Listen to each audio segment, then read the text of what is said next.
So what is a slot method? There is nothing different from what is a formula is. It is almost the same formula. It is a formula, but we try to do it by one step at a time, and we also use the basic idea of multiplication principle to solve it. So if there are n things are there, and if you are going to permute r things out of it, how many ever r things which you are permuting, you will draw that many slots, right? So and then try to ask yourself, each and every slot will have how many different choices for you to select, right? So that's how you do it.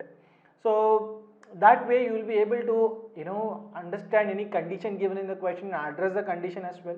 So slot method is the best way to solve if you are given a permutation question. If an easy question will not too much matter, but if there are too many conditions given in the question, then the slot method will be very, very crucial for you.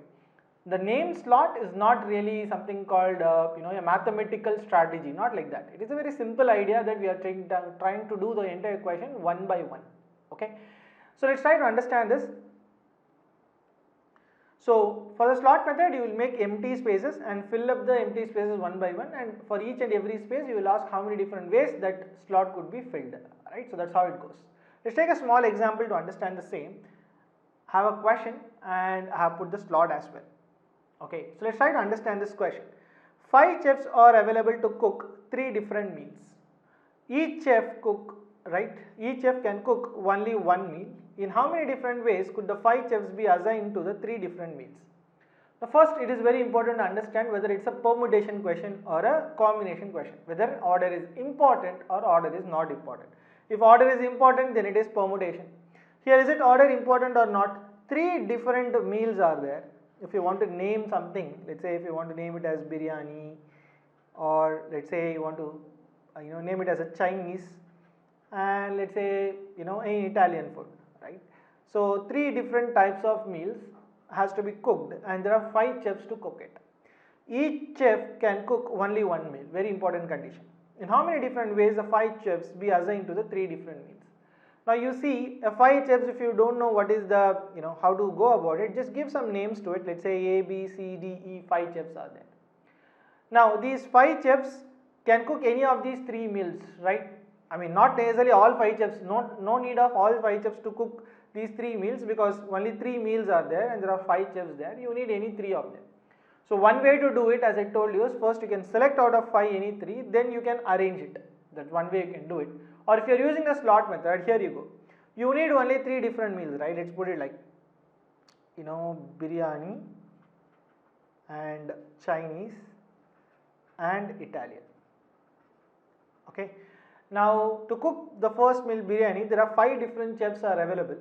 So first meal, anybody can cook, any one of them can cook. There is no condition anything else in this question, that is this person should not cook this or something like that. So the first meal can be cooked by any one of these chefs, right? So maybe let's say for understanding, D cooked the first meal, which is biryani.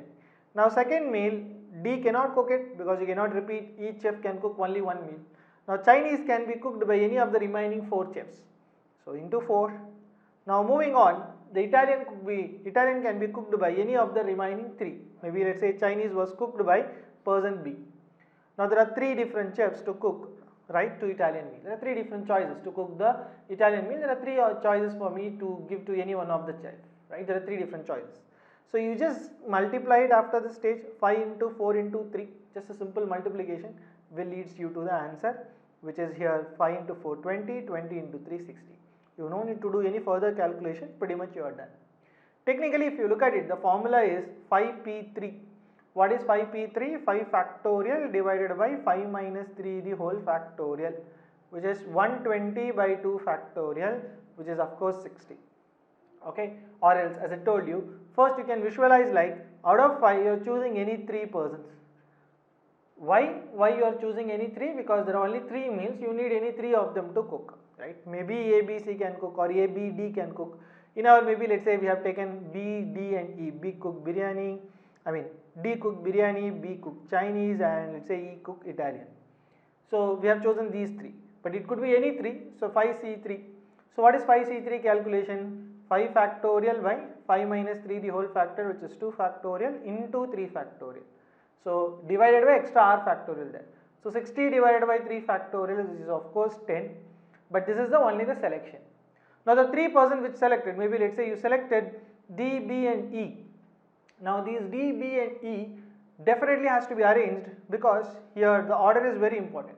3 persons can be arranged in 3 factorial ways. 3p3 is n factorial, that is 3 factorial, right? 6 ways. So 10 into 6, 60 ways of arranging these 3 chefs to the 3 meals. Why arrangements? Think about it. If D cooks biryani and C cook Chinese, B cook Chinese, and let's say Italian was cooked by E.